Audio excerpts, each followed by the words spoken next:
Jadi untuk pemberangkatan jenazah ataupun mengiringi jenazah, maka di sana tidak ada syariat-syariat khusus ketika memberangkatkan jenazah.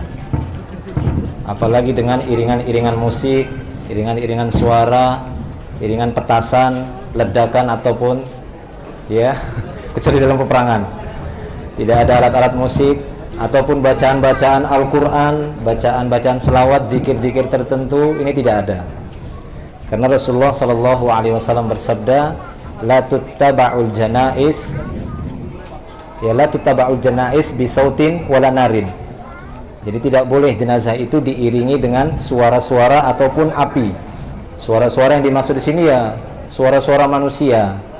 Apakah itu membaca Al-Qur'an, membaca selawat ketika mengiringinya, membaca zikir-zikir.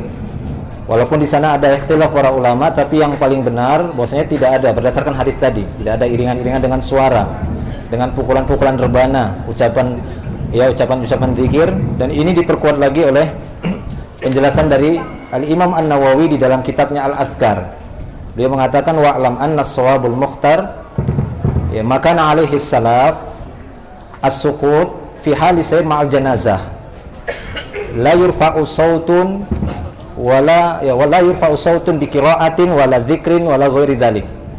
Jadi ketahuilah bahwasanya pendapat yang terpilih yang paling benar, apa yang ditempuh oleh para sahabat, para salaf radhiyallahu anhum, itu ketika mengiringi jenazah itu yaitu as-sukut fi halis sayr. Jadi diam gitu ya, tidak ada suara apa-apa.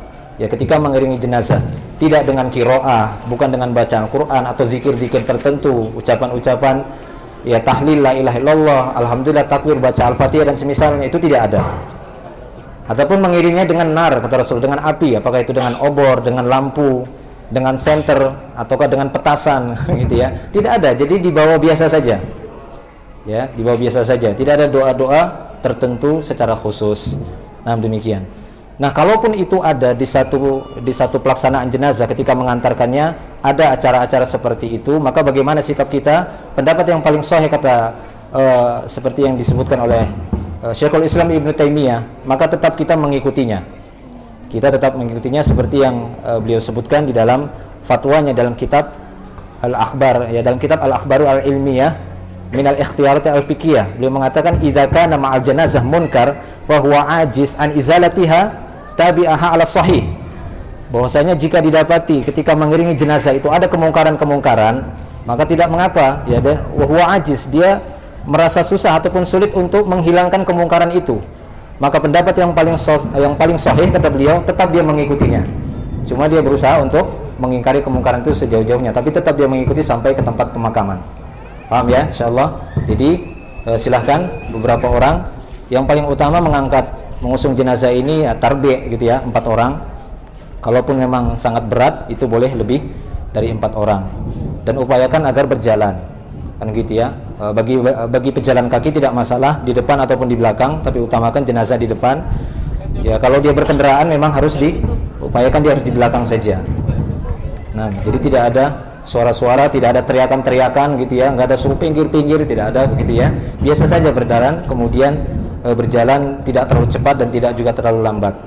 Nah, demikian. Ya silahkan diangkat. Silahkan diangkat.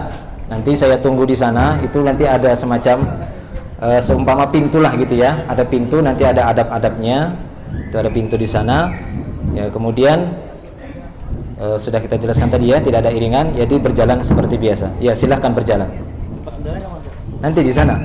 Ya di sana. Saya nunggu di sana.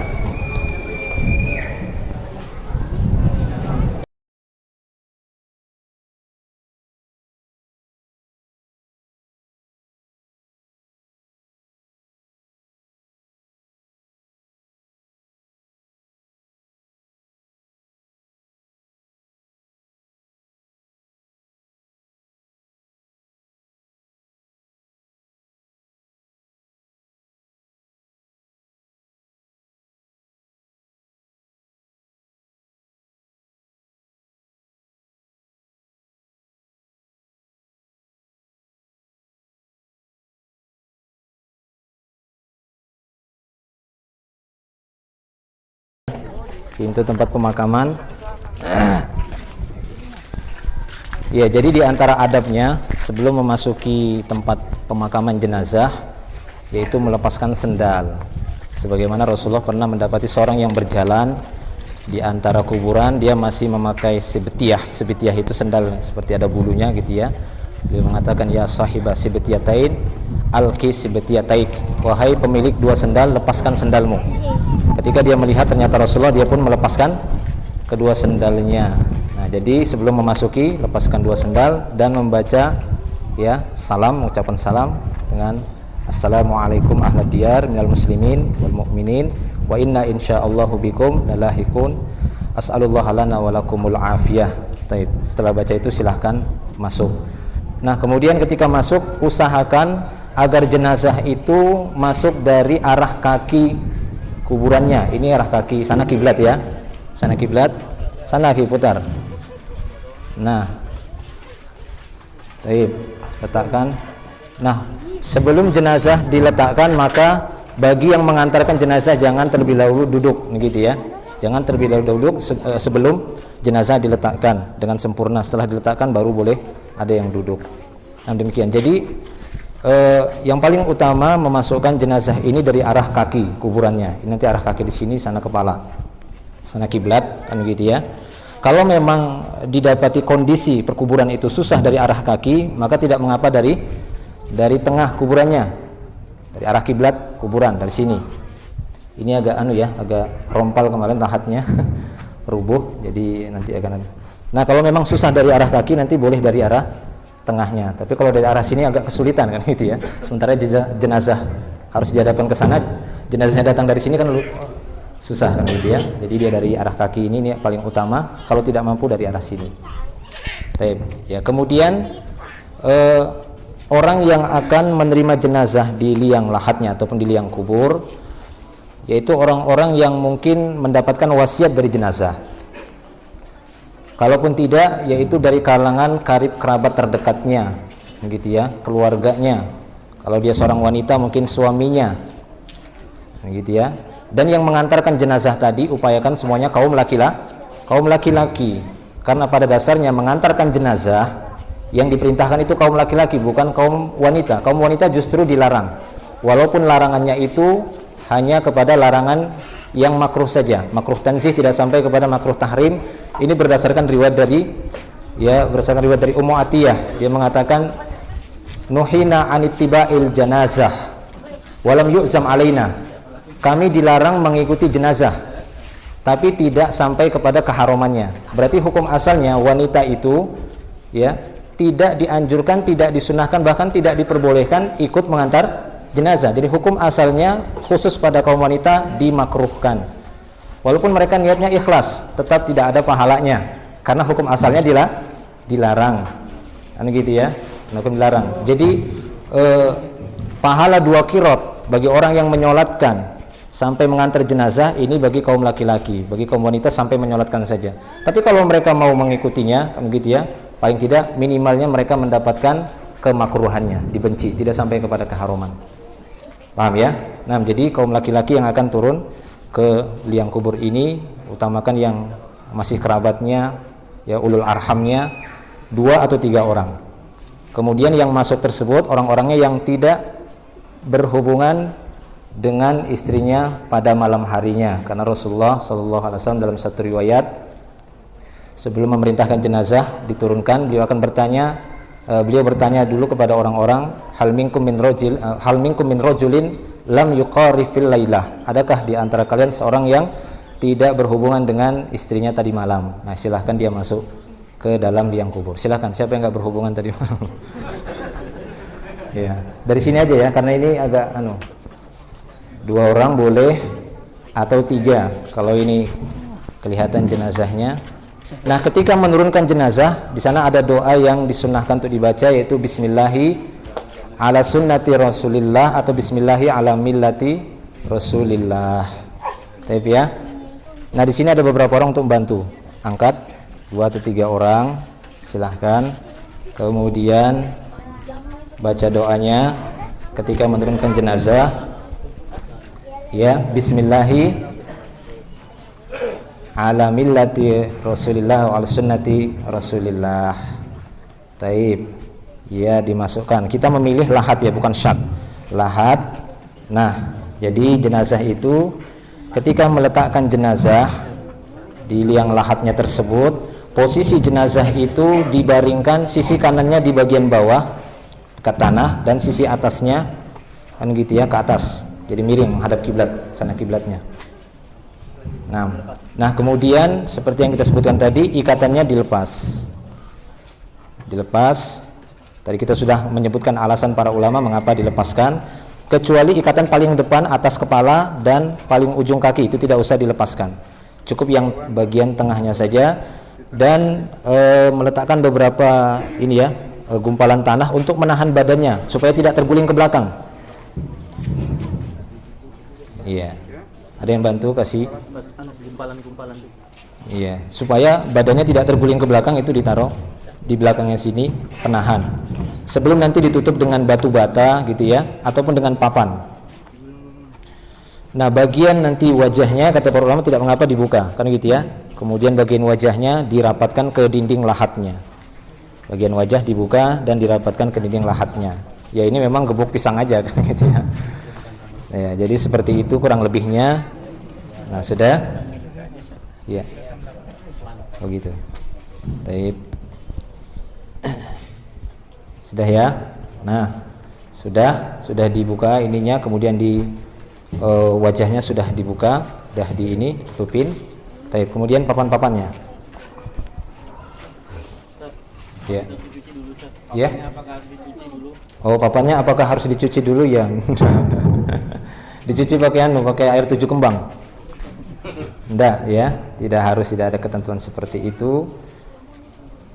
Jadi diupayakan ditutup serapat-rapatnya, celah-celahnya mungkin ada celah-celah itu ditutupi juga. Kalau biasanya di sana dengan batu bata, celah-celahnya itu pakai tanah liat ditutupin. Iya. Ini langsung ditutup aja, nggak apa-apa ini? Iya, nggak apa-apa. Iya, ini pihak panitia masjid nanti yang tanggung jawab ya. Terus bagian kepalanya. Papannya itu bilangannya tidak mesti. Ya, tidak ada ketentuan bilangan jumlah papannya, tidak ada. Ya, tidak ada papannya dan tidak ada azan. Azan itu untuk sholat, bukan untuk mayit, karena dia tidak dengar. Mereka mengkiaskan waktu lahir diazankan, kok waktu meninggal nggak diazankan. Nah, itu kan analogi saja kan gitu ya. Tidak ada azan.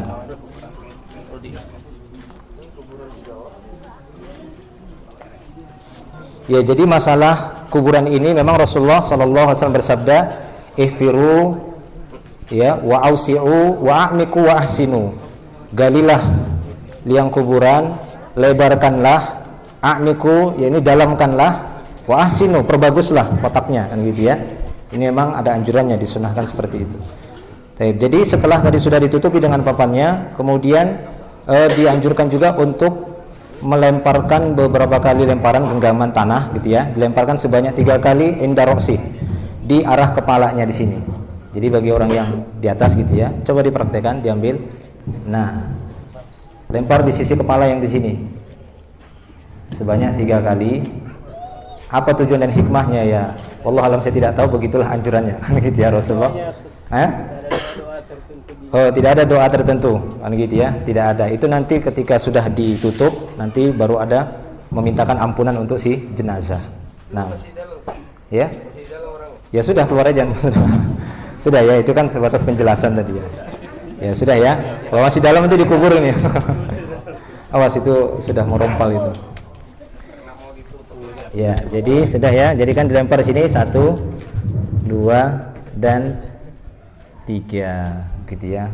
Bagaimana dengan menutup atasnya? Biasanya ada yang menutup begini kan gitu ya. Ya barangkali untuk membantu orang yang itu supaya nggak kepanasan, nggak apa-apa gitu ya. Tapi nggak ada keyakinan tertentu. Tapi ya, sudah sekarang mulai ditimbun ataupun ditutup, nanti ditinggikan sebatas 1 shiber, 1 jengkal gitu ya, dan dibuat ya musannam. Musannam itu separuh lingkaran. Ditutup supaya cukup waktunya. Kata panitia nggak usah diambil.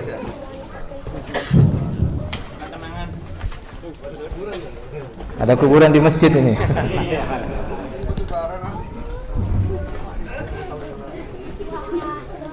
Iya, siapa yang mau bantu ini cangkolnya biar cepat? Hah? Iya, nanti ada batu kayak, jangan batu nisan, batu biasa.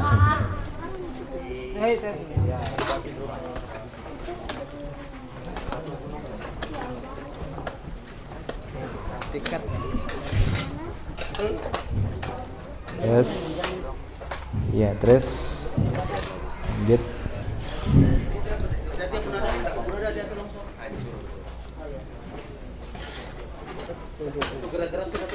Iya, yang lainnya mungkin bisa membantu biar selesai.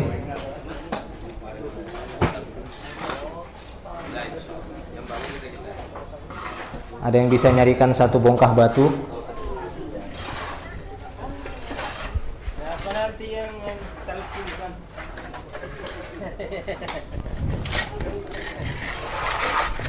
Iya, jadi setelah penguburan jenazah ini jika sudah ditutup, ya tidak ada talqin ya gitu ya. Talqin itu menuntun kalimat la ilaha illallah itu di saat-saat kematiannya, bukan pada saat setelah dikuburkan.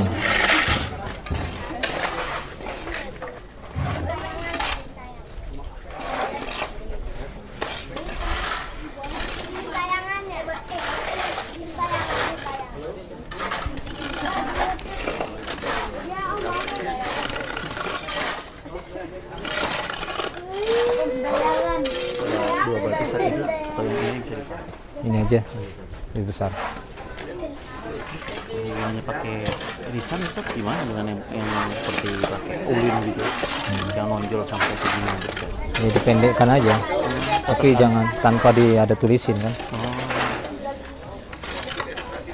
Itu tetap kecilan itu kan? Hah? Tetap kecilan yang dalam. Iya, tetap sebatas batu biasa aja. Tapi utamakan dia batu aja.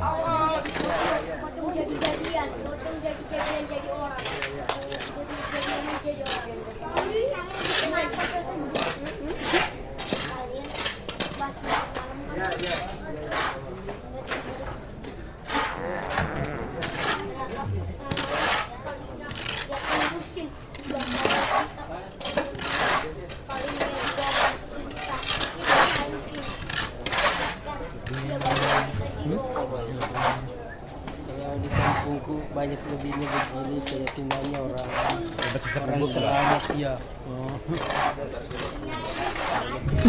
Ada. Ya, sedikit lagi. Kok bisa banyak lebihnya?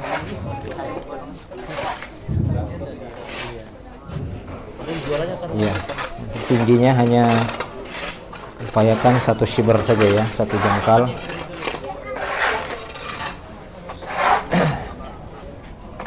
Jadi nanti cuma diletakkan 1 batu saja di bagian kepala sebagai tanda, dan tidak perlu ditulisin ya, tidak perlu ditulisi, tidak ada bangunan di atasnya, jangan duduk juga di atas kuburan, karena dalam sebuah hadis Rasulullah SAW bersabda, "Naha Rasulullah SAW an tajsisil kubur wal kitab 'alaiha wal bina 'alaiha wal julus 'alaiha." Rasulullah SAW melarang memberikan warna-warni kuburan tersebut, kasih warna-warni, wal kitab 'alaiha, ditulis-tulisi gitu ya, tulis la ilaha illallah, ditulisin namanya, ditulis ayat kursi gitu ya, tidak ada.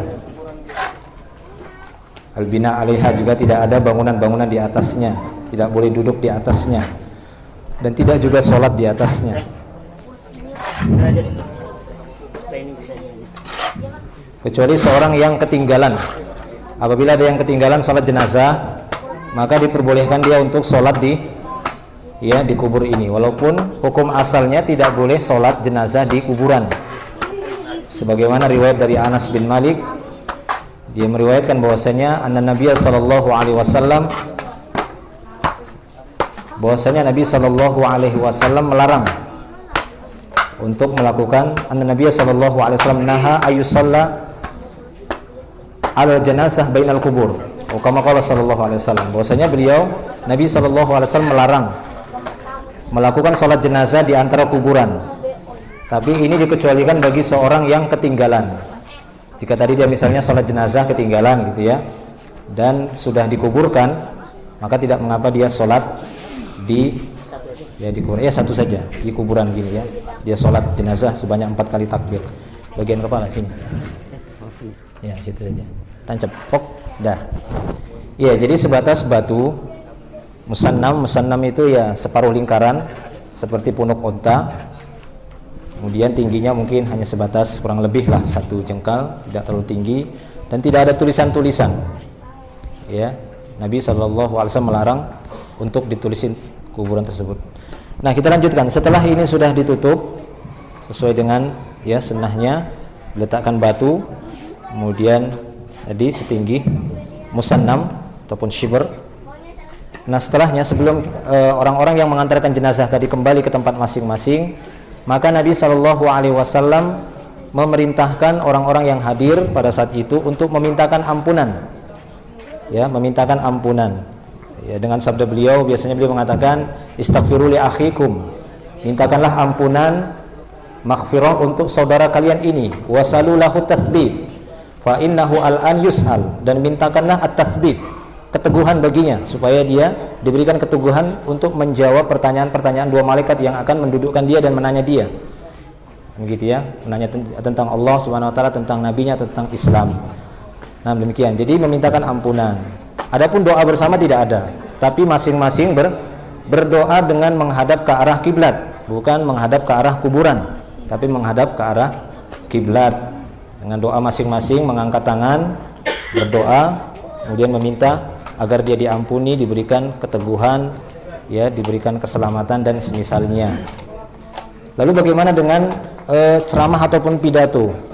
Ya, ceramah-ceramah setelah pemakaman jenazah ini. Sebagian para ulama mengatakan tidak ada sunnahnya. Tidak ada sunnahnya setelah penguburan ini kemudian memberikan ceramah ataupun wejangan.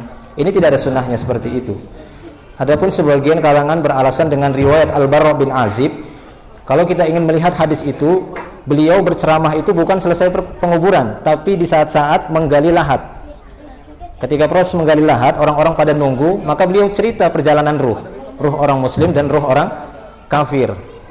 Makanya sebagian para ulama mengatakan tidak ada ya untuk berpidato ceramah ya setelah pemakaman, setelah penguburan. Yang ada adalah memintakan ampunan kepada Allah agar dia diampuni, diberikan keteguhan, doa masing-masing. Setelah itu ya pulang sebagaimana biasanya. Jadi tidak ada ditalkinkan, karena talkin itu bukan setelah dikuburkan, tapi talkin itu di saat-saat menjelang kematiannya, karena menuntun agar dia mengucapkan kalimat la ilaha illallah.